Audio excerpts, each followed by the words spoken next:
The alarm does not ring. It buzzes, a soft, insistent vibration against your skin. It is 7 a.m. The screen on your wrist lights the dark room in a cool, digital blue. You lift your arm. You tap the glass. It shows you a sleep score.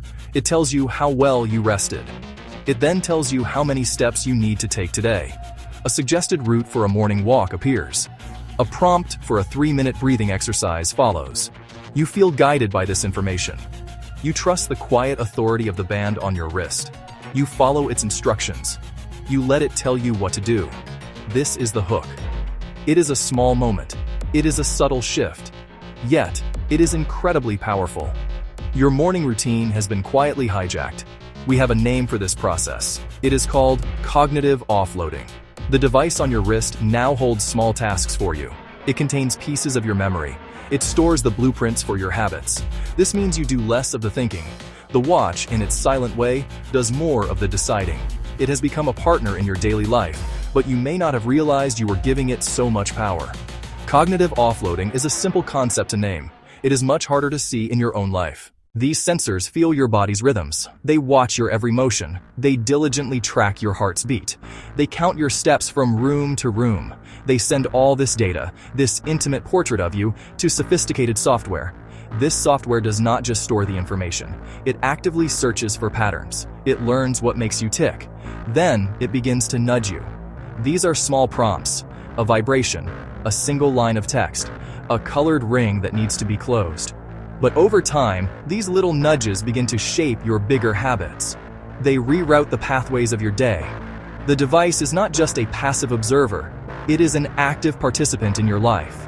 It is a director, and you are following its script without ever having read it. The partnership is not equal. One side is learning much faster than the other. To understand the true cost of this convenience, we must look inside the brain. There is a part of your brain located just behind your forehead. It is called the prefrontal cortex. This region is the chief executive of your mind. It is responsible for complex planning. It helps you hold multiple tasks in your working memory. It allows you to control your impulses. It allows you to make considered decisions. When you hand over small mental tasks to your devices, this essential part of your brain gets less practice. You are outsourcing its job, piece by piece, to an algorithm. This is a clear cause and effect relationship. Imagine a muscle that is never used. Over time, it will atrophy. It will grow weaker. The same principle applies to your prefrontal cortex. When you rely on external cues for your next action, you reduce the brain's need to plan and remember. You may find yourself relying more on quick, reactive prompts than on your own thoughtful plans. Your capacity for deep, sustained focus can diminish. Your choices can begin to narrow, guided not by your own goals, but by the suggestions appearing on a tiny screen. This is a slow, silent erosion of your cognitive autonomy. Over time, this dynamic shifts the balance of who is truly in charge of your daily routine. Is it you, or is it the device? The line becomes blurred. You may believe you are making a free choice to go for a walk, but the initial impulse came from a vibration and a notification. The decision was not born from an internal desire, but from an external trigger. This is not a hypothetical fear. The science is beginning to show real, measurable changes in our cognitive patterns. We are becoming more reactive and less proactive, conditioned by a system we carry with us everywhere. Your devices constantly gather biological data using tiny sensors. This raw input is sent to distant servers, where algorithms analyze it for patterns in your behavior and physiology. We call this the biometric loop. It's a perpetual cycle. Measure, decide, nudge, respond. The loop is engineered to leverage your brain's reward system, turning repeated actions into ingrained habits. The habit is installed. You act automatically, checking your wrist without a prompt. But does this habit serve you or the system that created it? The system's goal is engagement. A simple loop, a buzz, an action, a reward, outsources your initiative.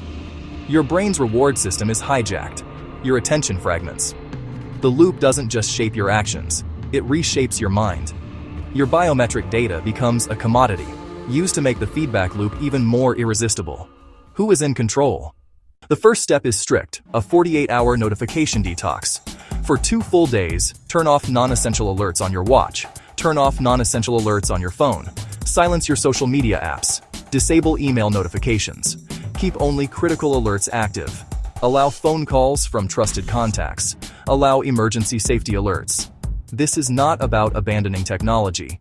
It is about creating silence. This brief break from the stream of nudges will be revealing. You will see how much checking is automatic and unconscious. You will feel phantom vibrations. You'll notice the reflexive reach for your phone. The silence gives your prefrontal cortex time to come back online. It lets your brain function without constant digital interruptions. It's the first step to reset the balance of power. Experience the absence of the loop to see how integrated it is.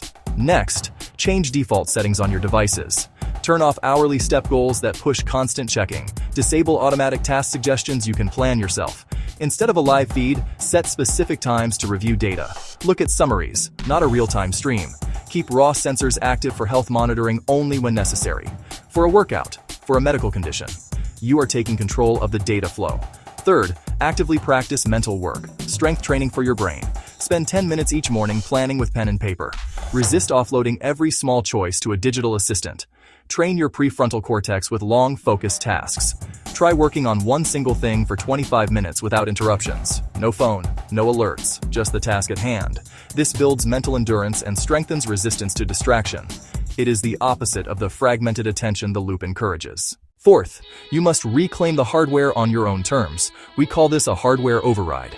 The device itself can still be a useful tool. It can track a run. It can monitor your heart during exercise.